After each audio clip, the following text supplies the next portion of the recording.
matchup, by the way. I mean, and it's going to be locked in. That B4, B5 is just full of sin, right? If you don't yeah. get ahead, this is what we talk about with sin. Like, if you do not get ahead, then you just kind of lose. You get so far behind from not getting ahead that you lose a lot of value as the game goes along, and there's so much pressure on your team to really get in there. I mean, they have Ezreal for some later game, mid to late game damage, and they do like to rely on Viper a lot, but certainly if they do get behind on this one, you would have to give the advantage to T1 as the game does come along. Yep. I do like what Hanwha do have when it comes to team fights, though. If they catch a few people in a Tempered Fate, then you've got, you know, a slice and dice from a Renekton to get right on top with the heroic entrance coming down, which means, like, a lot of guaranteed CC at that point in time. But, yeah, I think you were right when you said that this is largely sinful. So if Haru and Dudu can't get things done in the early game, it is going to be very, very difficult for Hanwha Life to take this victory. But Viper does have a lot of agency in this particular composition, right? Like, Ezreal, a phenomenal AD carry for just being self-sufficient.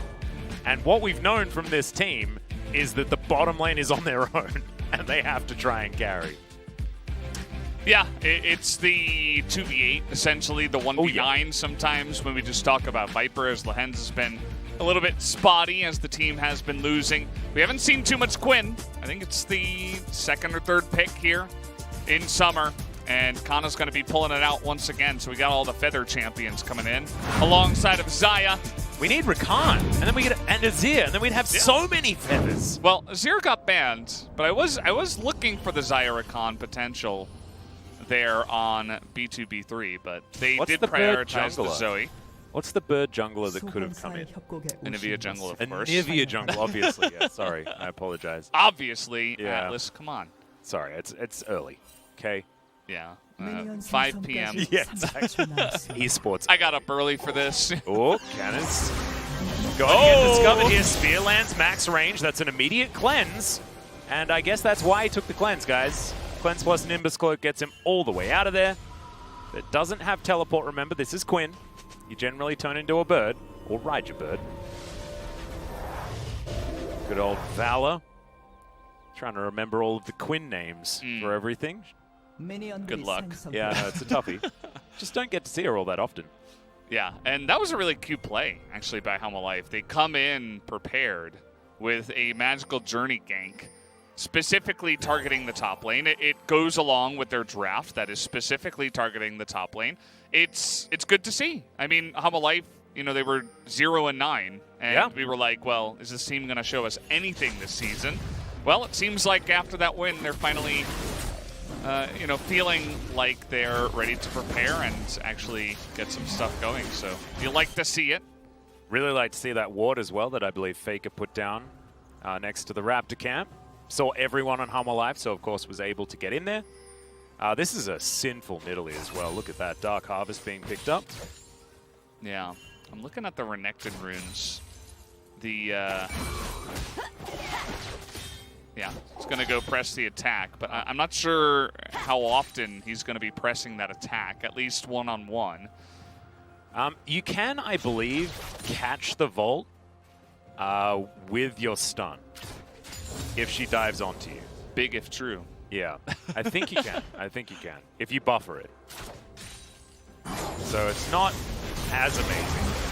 We'll actually have to have a look at that interaction, because I'm pretty sure that happens. I don't know whether you do immediately go back to the Vault, but I mean, once you're back there, you're going to be stunned anyway. Yeah. The lane up at the top lane, we saw it was going heavily towards Kana, obviously. Down on the bottom side, they're having a nice time, actually. And I kind of like that some of the other AD carry champions are slowly, you know, getting nerfed, falling off a little bit. You know, Varus gets played a lot less. The Ezreal is eating some nerfs. Aphelios, we've found some counters. So now we finally get to see other stuff. We get to see Teddy playing Xayah for the second time. Yeah. And I'm a big fan of Xayah. I really feel like she has a lot of skill expression with her feathers and how you position and how you can avoid, you know, CC and stuff like that. As that's really unfortunate for Cuz. Exactly. Kind of not going to have Vault to disengage from Haru here. Misses the blind and has to flash. But Cuz is going to be set up. Harrier comes down, actually, as there's the face breaker. Immediate flash out there from Haru as double teleports are coming in. They're still going in on Dudu to do a phenomenal bubble as Miro now in trouble, actually, as soon as he comes down. Just a lot of DPS with these members of T1, but no one to go down just yet. Yeah, it was a really big skirmish early on in this game. You can see that Faker, he's not done yet. Well, denying that back is actually big because they don't have inside track to try and get back to this mid lane. And it's pushing back into Faker, too. So yeah. It's even bigger. When you look at all of this, it looks like they're... I thought maybe Set was pushing. I was going to feel not so good about that one. Making sure they don't miss out on too much experience. Magical Journey gets Lehen's away, but still sitting on 250 health. Not exactly the ideal scenario for the Bard right here. His effort is just going to say thanks for the ride and move on up towards this river and double scuttle from a Set into a Nidalee. This is definitely what we wanted to see out of Cuz. Something better, something more proactive. Yes, it is still farming his jungle, but it's taking camps away from Nidalee, who needs them. Yeah, and you do see that Haru is trying to get aggressive again. Flashes are down, which, you know, it's 2 flashes to 1. Maybe you would say this would be good for T1, but actually it does make this lane a lot more annoying for Kana because he can't be as aggressive as he wants to be. You can see that he has to back off. He's able to spot Nidalee up on the top side. T1 have to call in the reinforcements. Yeah, immediate vault on top of the Nidalee here as Press the Attack is stacking up. Fair bit of damage onto Haru, as you can see. Pretty heads-up play there from Kana, though, just to make sure that he's not going to be staying in that lane. Susceptible, despite the fact that he will lose a bit of farm, but as you can see, still 4 in the lead. Really too much of a big deal here as Faker's going to go for a bit of a recall as the lane resets. And he's got Sorcerer's Shoes first item. This is a Zoe that wants to get work done very early. Yeah, it's going to give her some good mobility. Obviously, a little bit less wave clear, but he wants to be active on the map early on. And it also helps him get back to lane quicker in that specific instance. So maybe he would get, you know, like 1 extra CS. So when we're talking about min-maxing, it can make sense in that fact as well. And you can see that now that the flashes are down, the Renekton is having a bit better of a time up in the top side, and that counter pick is, for now, not feeling as good. Yep. You saw how the interactions work. If the Renekton slices onto you, you vault away. Feels pretty good there. Haven't seen the Ruthless Predator interaction, which I want to see confirmed. As Fake comes down with an Ignite in hand. Haru. Battlestar's going to miss, though, as now Effort taking so much damage. Flashes out of the way, as there's the Haymaker from Cuz, keeping him alive. Teddy avoiding so many of these skill shots as Magical Journey has to get Hanwha away from this one. Cuz still around, will have the smite available, and that is Ocean Drake. Secured for T1. Faker still looking for more, but unable to find any of these low health members. Still, definite success here for T1. Yeah, they're able to kind of bully them out of the pit there, and I was thinking maybe they could have just stayed, but Faker with exhaust and full health, he was really putting the pressure on. Bubble. A lot of damage on the mirror. You can see that Cuz just comes back, picks up another scuttle. 3rd one of the game, I believe. Yep, not for him though. That was the first 2 belonged to Cuz. So thankfully able to get 1. Well, Cuz picked that one up as well. All right. So. Oh. Sorry, we were like looking at a Nidalee and I'm like, oh, she must have taken it. There we go. So yeah, okay, Cuz. Yeah. Oh, Redemption. Good play by Faker here. Yep, nailing it. Watch this. Wow. Beautiful. Look at that wave clip. Zoe's AoE is just fantastic if played by a good player, because good players get more redemptions.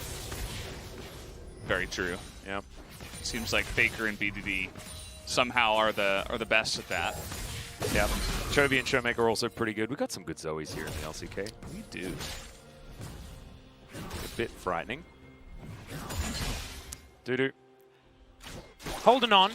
Does actually have a slight lead when it comes to farm, and Ninja Tabi going to be giving him a lot of value in this matchup. So remembered shoes this time, you know? Sometimes you make a mistake like that, and you're just guaranteed to never make that one again.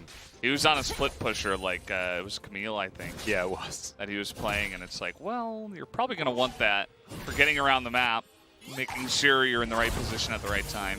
I think he had like Trinity Force, Ravenous Hydra, and Death's Dance. Yeah, and then finished Boots, which is pretty silly. As Effort's going to make his way in. Haru in position though.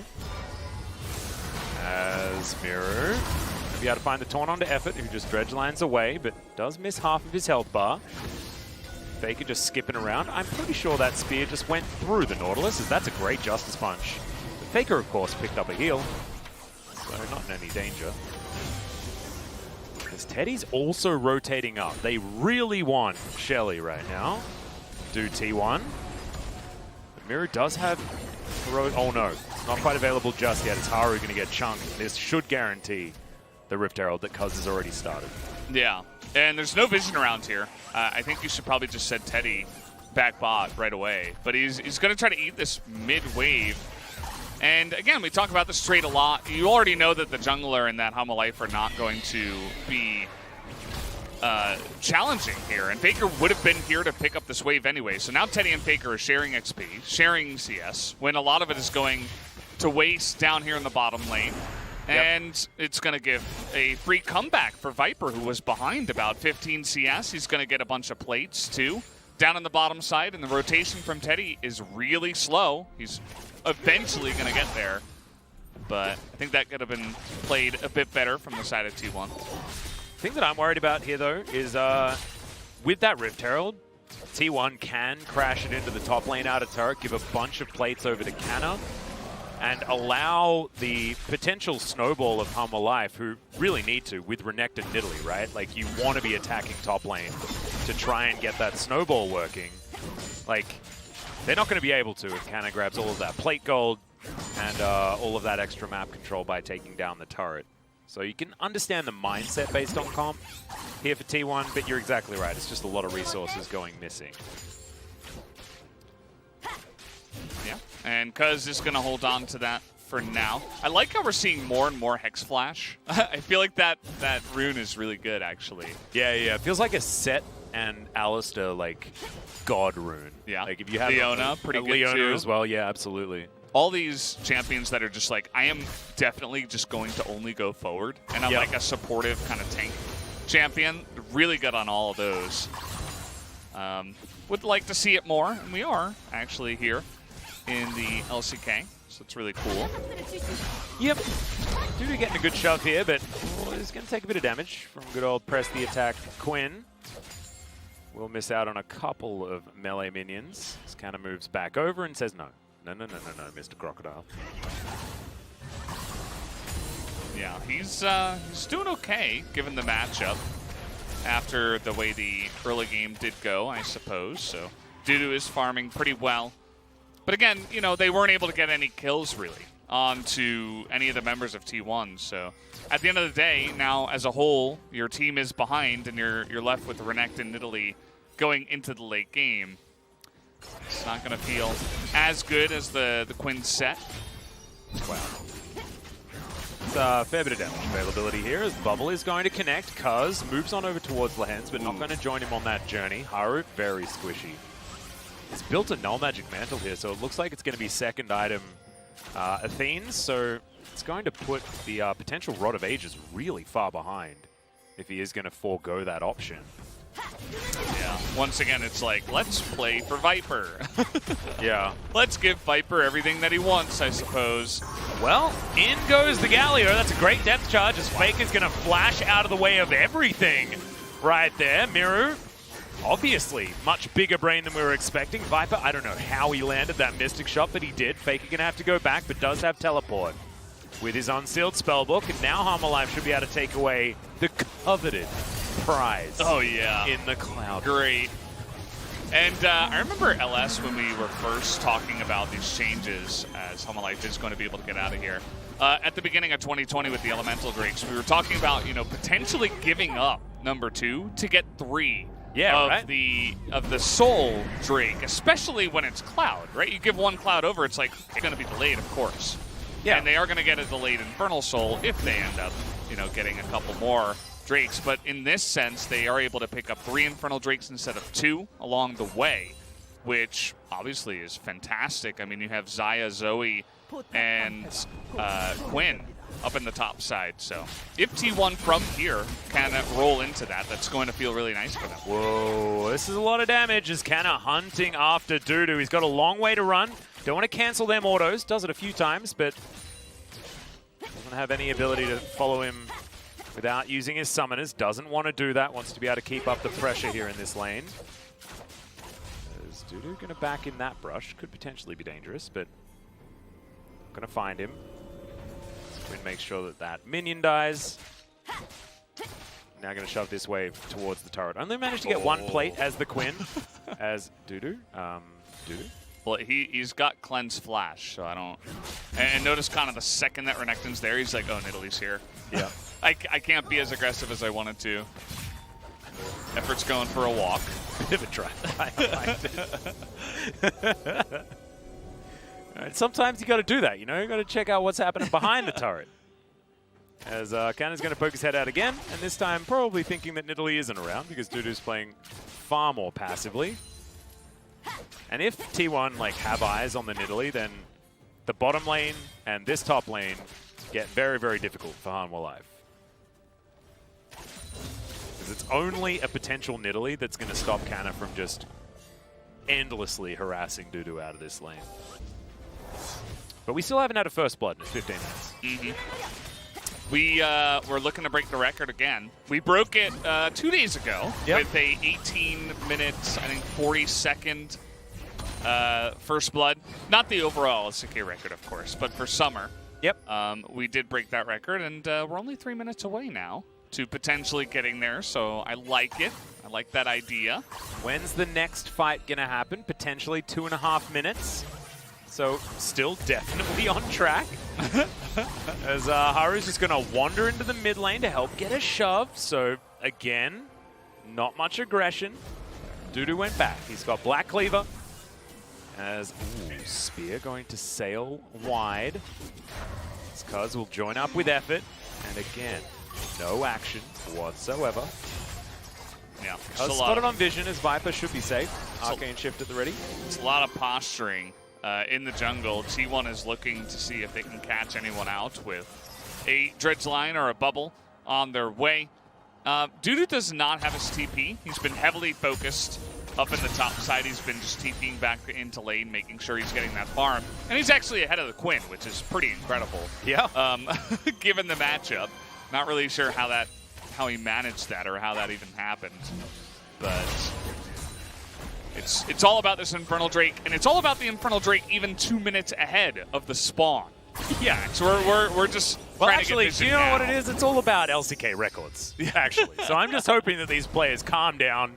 Can't be seeing any first bloods for at least another minute 20, because I want to break some more records, man. We had the fastest game in LCK history the other day. Cuz, no, don't go aggressive. Face breaker onto Haru here. The flash was real good to get Haru to safety. Now Cuz realizes that he may have overstepped. Also got way too close to getting a first blood. Is now Faker moving himself forward. It's knocked up for a moment, but everything's going to be fine. And passivity is going to reign supreme. No, I tell a lie. There's the knock-up. Tempered Fate, though, to buy some time here for Miru, who's trying to get out. Justice Punch was dangerous, but is going to be safe. First blood lands onto the turret. But that's the closest thing we have to that just yet. Yeah, we finally killed a turret, at least. Thanks, guys. Good work. And you can see the power of Bard, able to keep that Galio alive. They had an immense amount of damage just all focused there. I think they would have been able to kill the Galio with no Justice Punch available. He did have Flash, which I suppose he might have just been able to flash if he was under too much danger, but it didn't look like he was actually trying to go for that. So definitely a very interesting kind of a skirmish, because now Lehens does not have his ultimate here for the fight. So you have to wonder, is the Galio Flash better than the Lehens ultimate? I'd say probably, but we'll have to wait and see how this fight goes. Yep. Quinn is to the skies at the moment, as Effort may have to flash here. He's going to go golden first, holding out his anchor, looking majestic, flashes away. Now Faker Getting engaged on here by Mira, who finds one taunt onto Cuz, but he's pretty tanky. Will have Haymaker available. Keep himself alive. 18 minutes and 20 seconds into the game, guys. This will be our latest first blood, but can they bring the record further? No! They won't be able to, as Faker's going to be taken down. Hanwha Life claim first blood at 18 minutes and 25 seconds. And it just looked like T1 were not expecting Hanwha Life to get that aggressive into their own jungle, as Faker's just casually trying to throw and do Zoe stuff, and Hanwha Life were not taking any of his crap. They were going right in his face and looking to engage hard onto that Zoe, who did not have flash. And Faker, unfortunately, did not respect it, gets taken out, and they give the Infernal Drake over to Hanwha Life. And I wanted to mention it in the beginning of the series, but I didn't get a chance to. T1, I mean, this is a good test for them in terms of if they don't 2-0 Hanwha Life, that does not look good at all, right? For a team like T1, who is supposed to be in the top 4 here of the LCK. Yeah. And now here in the beginning of game 1, it's already looking a little bit shaky. This is not what you want from T1. Nope, certainly isn't. But still very early days. Only one kill, 19.5 minutes. Remember, our last game yesterday was already over 2 minutes ago. It was over. And these teams are struggling to find first blood. So it's a different day. It's a different day today. A warmer comfy pants, just to make sure that we're going to be settling in just fine as Faker. This is him getting caught out a little bit, just slightly over-aggressive when it comes to some of these portal jumps. Yeah. So watch here. He's going to be right out in the front, and he's just not respecting the lack of vision. I mean, they don't have vision in there. He knows they're there. Yeah. And it's Renekton, Galio. It's going to be Haru right there with a spear right to the face. You can't just walk forward. You're not tanky as Zoe. And it was just disrespecting the vision and the engage that Hanwha Life had in their comp. And then, of course, the second he dies, there's nothing that T1 can do. As, okay. Yep, Teddy going to avoid the Tempered Fate with his Feather Storm. No worries, but puts that on cooldown. So Hanwha Life not able to find a pick, but they do trade ultimate for ultimate. And Teddy without Feather Storm is a much different champion on this Xayah. Not going to have that added safety. So, see what Hanwha Life can do to capitalize. So far, I'm assuming not a lot. Yeah. I love Bard as a champion. He goes so well with so many different compositions. He's great in a lot of lanes, too. Yeah. For neutralizing them or getting aggressive and looking for picks in the lane. And the same thing in terms of comps, too. As that is just barely going to miss that taunt onto Faker, but you know a spear would have been coming. And even more potential damage. Faker has to be careful. Whoa, Shirley. On this Zoe. Shirley just bypassed everything. It's like, no. I've got places to be. She is going to charge that inner turret top side. Dudu down here, just doing his best. Hold on to these minion waves, but it looks like Can is not able to actually get any relevant damage onto this inner turret bottom side. Has his Blade of the Ruin King, and just wants to stay in the split bush. As you'd expect, Phantom Dancer now completed here for the Quinn.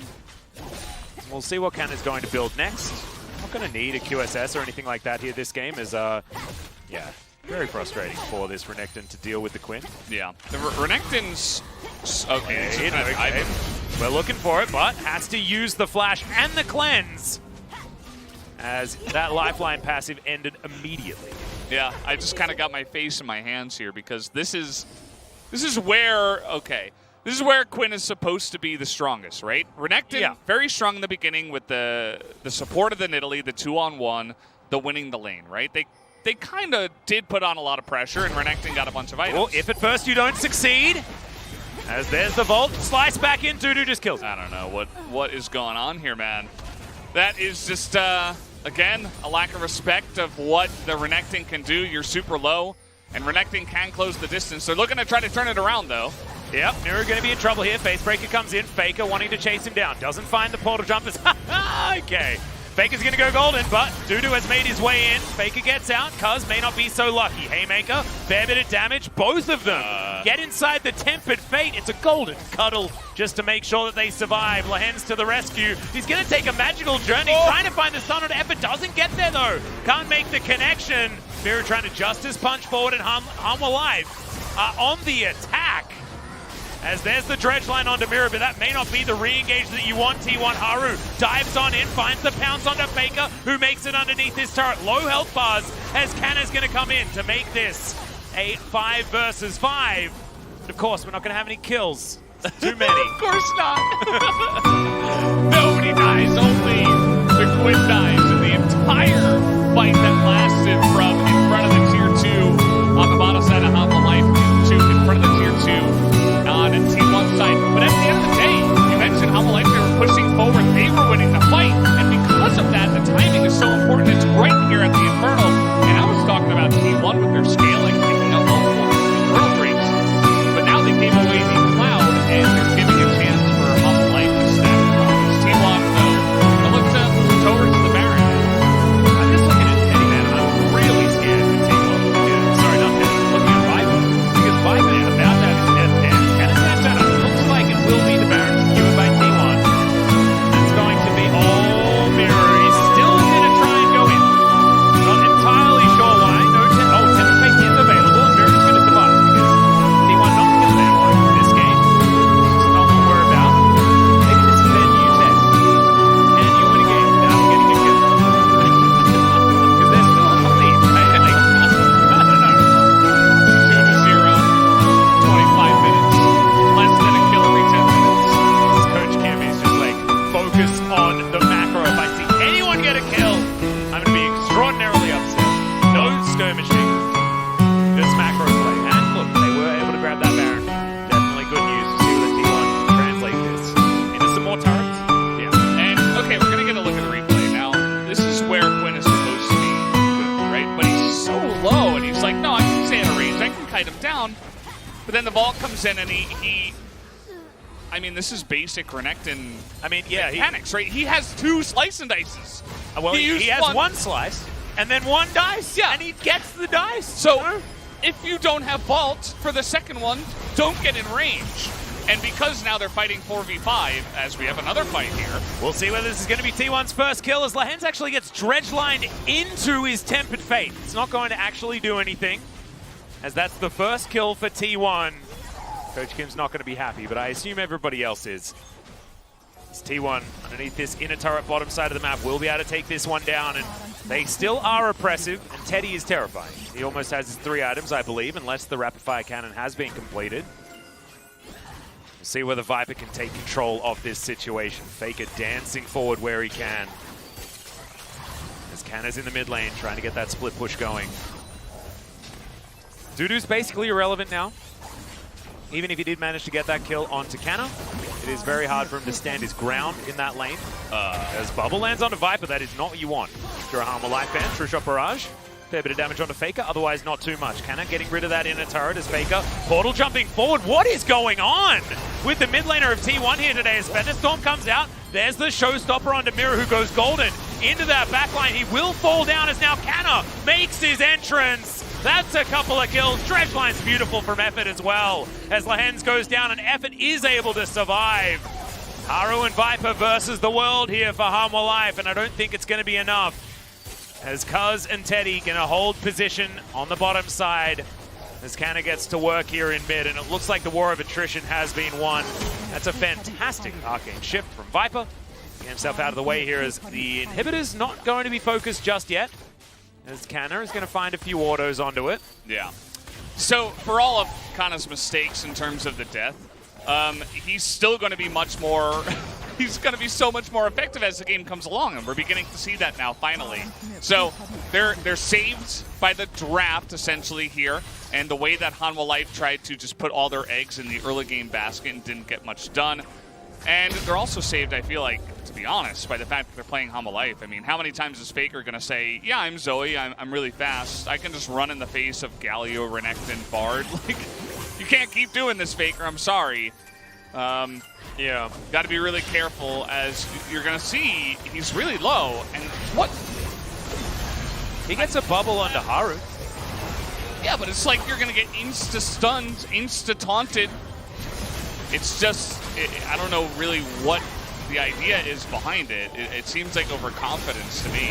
And thankfully they have, you know, a Quinn that is getting up to her 3rd item, right? Otherwise, this fight would look very, very different. And the fact that Renekton is doing 0 outside of, you know, capitalizing on Faker's mistake, and that's really it. That's a very cute vault. It's going to get Canna over that wall and out of danger. Do have a stopwatch here for Dudu. He's fallen behind finally in farm. This is how it's supposed to look. Probably supposed to look worse, to be honest, but still, Renekton not feeling like the greatest pick at this point in the game. Closing in on 30 minutes. This is where Renekton struggles to hold on to any relevance. As Mirage just going to cycle some summoner spells. Grabs his flashback again. That's all right. Here's the showstopper into the backline. Cuz joining Dudu there as Viper. Still at half health, feeling all right. That's a huge ultimate out of the Ezreal. Effort's going to get ripped apart. The Quinn died somewhere in there as well. Renekton grabs 1 kill. Beautiful timing there on the Justice Punch, and Hanwha Life smashed T1 in the face. Oh, they just destroyed them there in that fight. That was not even close, as they're going to look to push to end the game, I think, here. They could easily go over and get Infernal Soul, but they say no. We're just going to go for it. They still got 25 seconds on so many members of T1. This is still a Hail Mary, though, because you can imagine the percentage play is that Infernal Drake. But it looks like Hanwha Life, they think they can do it. They've got a minion wave coming in. Faker, I don't know what he can actually do about this. He's got a broken stopwatch and nothing else, as we do have Nautilus respawning, but the first Nexus turret is going to go down. The second now is in trouble as Viper's getting out of the way of effort where he can. Teddy and Cuz are going to respawn, but the Nexus is being focused, and Hanwha Life will take game 1 against T1. And it's a straight up victory as well.